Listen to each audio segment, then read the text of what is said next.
आज के समय में हम सभी ने एंशियंट द ग्रेट पिरामिड्स का नाम तो सुन ही रखा है, लेकिन क्या ये पिरामिड्स को एलियंस ने बनाया था?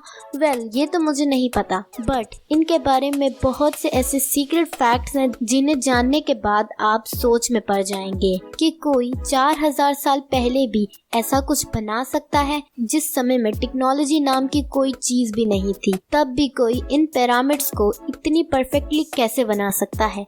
आज की वीडियो में मैं आपको बहुत ही सिंपल वे में इन पिरामिड्स को एक्सप्लेन करने की कोशिश करूंगी, तो वीडियो को एंड तक देखिएगा। और अगर वीडियो अच्छी लगे तो वीडियो को लाइक भी कर दीजिएगा और प्लीज चैनल को भी सब्सक्राइब कर दीजिएगा। So without wasting time let's begin.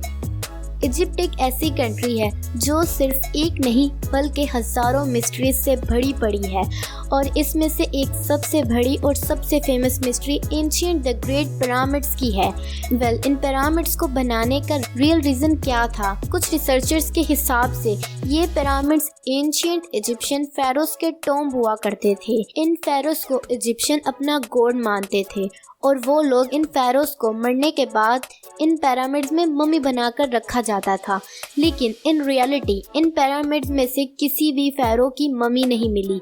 ये पिरामिड 23 लाख लाइमस्टोन ब्लॉक से बने हुए हैं और इनमें एक ब्लॉक का वेट 27,000 से 70,000 किलो का है। इसकी बेस 13 एकर्स पर फैली हुई है और इसकी हाइट 481 फीट ऊंची है। और इन तीनों पिरामिड्स के ईस्टर्न और वेस्टर्न वॉल बिल्कुल सीधी नॉर्थ पोल की तरफ जाती है। इतने हजार साल पहले बनाए गए ये पिरामिड्स को आज के कंपास के एक्यूरेसी से नॉर्थ पोल की डायरेक्शन में सीधा खड़ा किया गया है।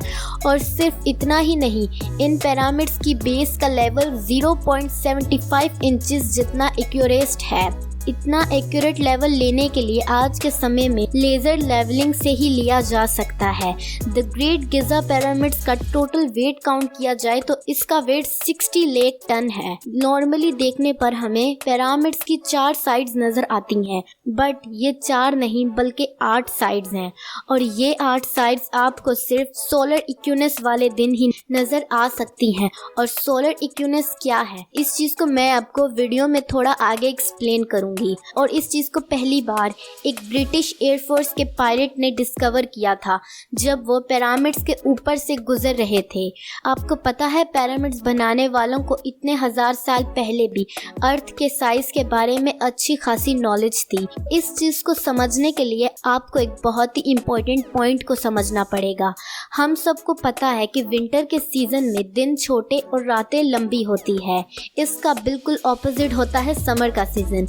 इसमें दिन लंबे और रातें छोटी होती हैं, बट हर साल में सिर्फ 2 दिन ऐसे होते हैं जिसमें रात और दिन दोनों एक जितने होते हैं। एक दिन 21 मार्च और दूसरा 22 सितंबर, और इन दिनों को सोलर इक्विनोक्स कहा जाता है। इस चीज का मतलब है कि इन दोनों डेट्स में 12 आवर्स का डे और 12 आवर्स की ही नाइट होती है। और इन 12 घंटों को अगर सेकंड्स में कन्वर्ट किया जाए तो ये 43,200 सेकंड्स बनते हैं।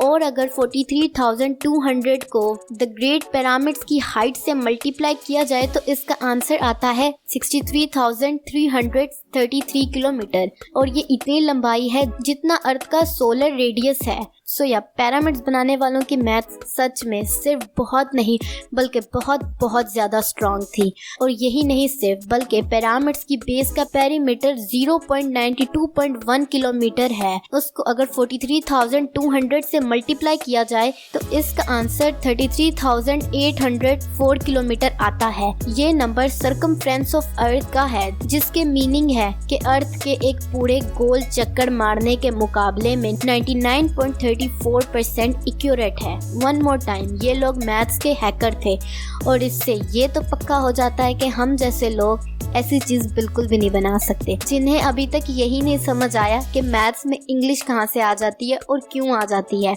Bye the way, back to the topic now. इन्हें बनाने वालों को इतने साल पहले भी अर्थ का सोलर रेडियस और इक्वेटर का सर्कमफ्रेंस कैसे पता चला? पिरामिड्स को ओरियन कॉन्स्टेलेशन के 3 स्टार्स के साथ लिंक करने की थ्योरी दी थी और इस थ्योरी के हिसाब से द ग्रेट गिजा पिरामिड्स की पोजीशन ओरियन कॉन्स्टेलेशन के 3 स्टार से मैच करती है। सो आई होप आप लोग को पिरामिड्स के बारे में बहुत कुछ पता चला होगा और अगर वीडियो अच्छी लगी हो तो प्लीज वीडियो को लाइक कर दीजिएगा और चैनल को सब्सक्राइब कर दीजिएगा।